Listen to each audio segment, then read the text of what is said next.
മോഹനം എന്ന വാക്കിന് ശബ്ദതാരാവലി നൽകുന്ന അർത്ഥം വശീകരണം എന്നാണ്. കർണാടക സംഗീതത്തിൽ അത് വീരവും ശൃംഗാരവും കാരുണ്യവും ഉൾച്ചേരുന്ന രാഗമാണ്. സിനിമയിൽ ആ രാഗത്തിനും ആ വാക്കിനും ഒരു രൂപവും അനേകം ഭാവവുമാണ്. ധീരോദാത്തൻ, അതിപ്രതാപ ഗുണവാൻ, വിഖ്യാത വംശൻ, ധരാപാലൻ നായകൻ എന്ന നിർവചനത്തിലേക്കുള്ള നടത്തവും പിന്നടത്തവുമാണ്.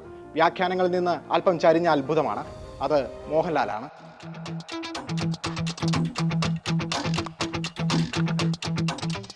ഏതൊരാൾ അഭിനയിക്കുമ്പോഴും മോഹൻലാലിനൊപ്പിച്ചാണ് മലയാളിയിലെ ക്രിട്ടിക് വിലയിരുത്തുക.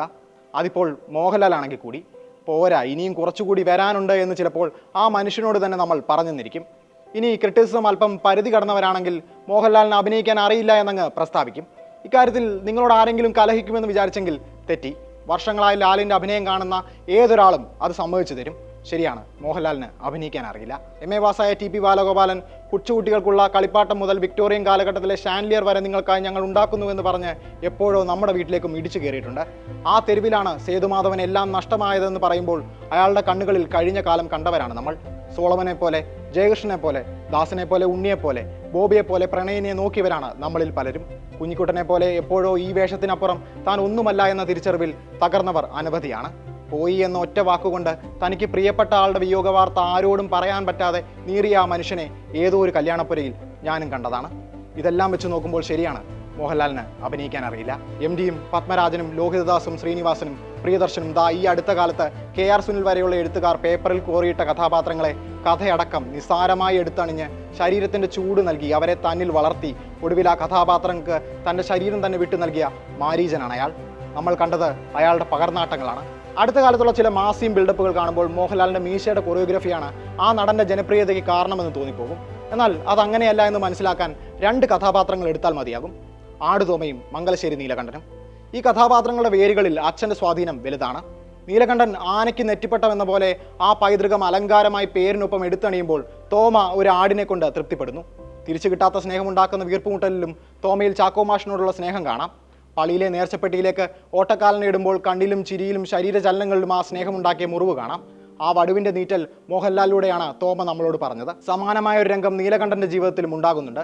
താൻ അച്ഛനെന്ന് ഗർഭോടെ വിളിച്ചിരുന്ന ആളല്ല തനിക്ക് ജന്മം നൽകിയതെന്ന് മനസ്സിലാക്കുന്ന നീലൻ നേരെ ചെല്ലുന്ന ഗ്യാരേജിലെ അയാളുടെ പഴയ വണ്ടിക്ക് മുന്നിലാണ്.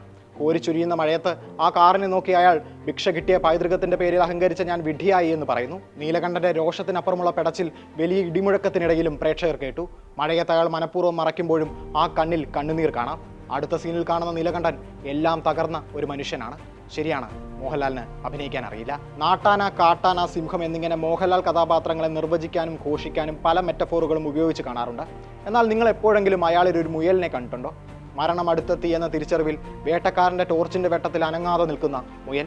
ചെവി കൂട്ടിപ്പിടിച്ച് കണ്ണിന് നേരെ ഉയർത്തുമ്പോൾ കൈകൾ കൂപ്പുന്ന ആ ഇരയുടെ കണ്ണിൽ എന്താണ് ഭാവം? MD എഴുതി സിബി മലയിൽ സംവിധാനം ചെയ്ത സതയത്തിലെ സത്യനാഥൻ്റെ കണ്ണിൽ കണ്ടത് അതേ ഭാവമാണ്. കരുണയ്ക്കായുള്ള യാചനയല്ലത്, ഇനി ഞാനില്ല എന്ന തിരിച്ചറിവിൽ നിന്നുണ്ടാകുന്ന ശൂന്യതയാണ്. ആ ശൂന്യത അഭിനയത്തിൽ കൊണ്ടുവരാൻ പ്രയാസമാണ്. എന്നാൽ ലാൽ അത് അനായാസം സാധിച്ചെടുത്തു.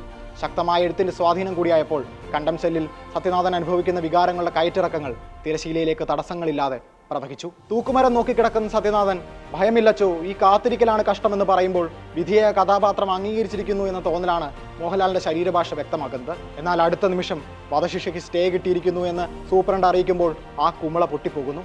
അയാളുടെ കണ്ണിൽ കണ്ണുനീർ ഉരുണ്ടുകൂടുന്നു. ഇരുമ്പഴിയിൽ കൈകൾ മുറുക്ക പിടിച്ച് അയാൾ കരയുന്നു.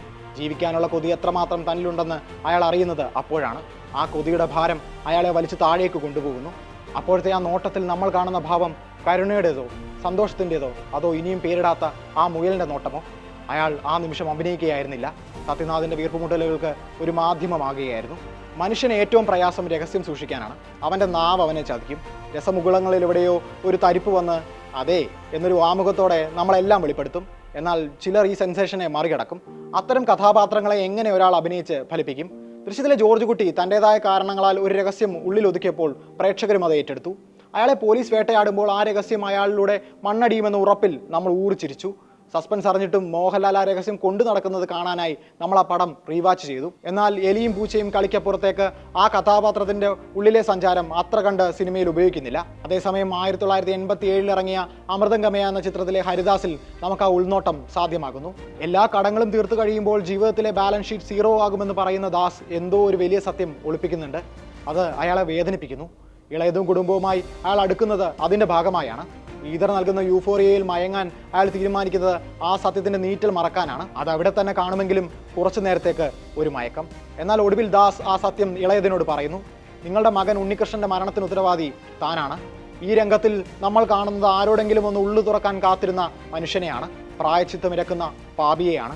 അടുത്ത ഷോട്ടിലെ ഹൃദ്രോഗിയായ ഉണ്ണിയെ ക്രാഗ് ചെയ്യുന്ന MBBS വിദ്യാർത്ഥിയിൽ ഇന്നലെ ദാസിന്റെ ഛായകൾ ഏതുമില്ല.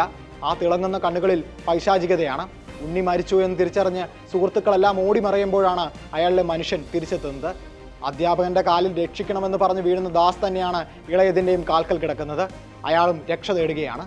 സിനിമയുടെ അവസാനത്തിൽ ഉണ്ണിയുടെ സഹോദരിയെ പഠിപ്പിച്ച് ഡോക്ടറാക്കിയ ശേഷം അവളുടെ വീട്ടുപടിക്കലെ നെയിം ബോർഡിലേക്ക് നോക്കി ഹരിദാസ് ഒന്ന് ചിരിക്കും. അത് ആരുടേതുപോലുള്ള ചിരിയെന്നാകും MG എഴുതിയിട്ടുണ്ടാകുക.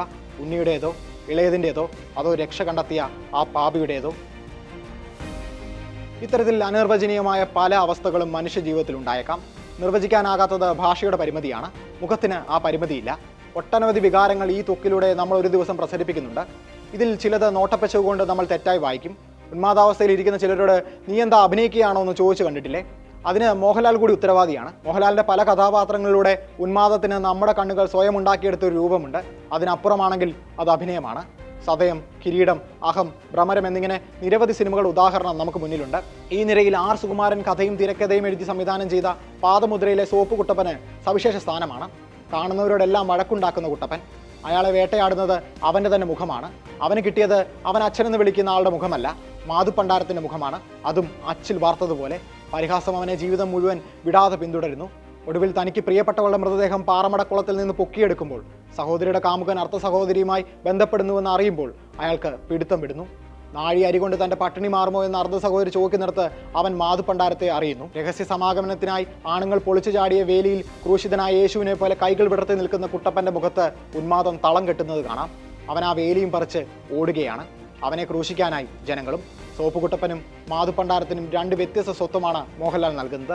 കാമവും പാരവശ്യവും ഭ്രാന്തും പരവേശവും നിസ്സഹായതയും അയാൾ അതിവിദഗ്ധമായ ഇരു കഥാപാത്രങ്ങൾക്കും വീതിച്ചു നൽകുന്നു. നടപ്പിലും ഇരിപ്പിലും സംസാരത്തിലും രണ്ടാകുമ്പോഴും കുട്ടപ്പനും മാധവും ഒന്നാകുന്നു, അച്ഛനും മകനുമാകുന്നു. മോഹൻലാൽ എന്ന നടൻ പകർന്നാടിയ വേഷങ്ങൾ അനവധിയാണ്. ഉദാഹരണങ്ങൾ നിരത്തിയാൽ അതിങ്ങനെ നീണ്ടു പോകും. ഇനിയും കണ്ടെത്താത്ത സാധ്യതകളുടെ ഒരു ശേഖരം തന്നെ ആ നടനിലുണ്ട്. ഇനിയും പൂർണ്ണ വളർച്ചയെത്താത്ത നടനാണ് മോഹൻലാൽ. അയാൾ ഇപ്പോഴും ശൈശവദശയിലാണ്. ആ കുട്ടിയുടെ കളിചിരികളും നൊമ്പലങ്ങളുമാണ് ഇപ്പോഴും നമ്മൾ കാണുന്നത്. അയാൾ ഇനി യുവാവാകും, വൃദ്ധനാകും. പൂർണ്ണതയിലേക്കുള്ള യാത്രയിൽ അയാൾ വീണ്ടും ഒരു കുട്ടിയാകും. ഇതൊക്കെ ഒരു മേക്ക് ബിലീഫ് അല്ലേ എന്ന് ചുണ്ടുകടിച്ച് നാണത്തോടെ ചിരിച്ചുകൊണ്ട് പറയും.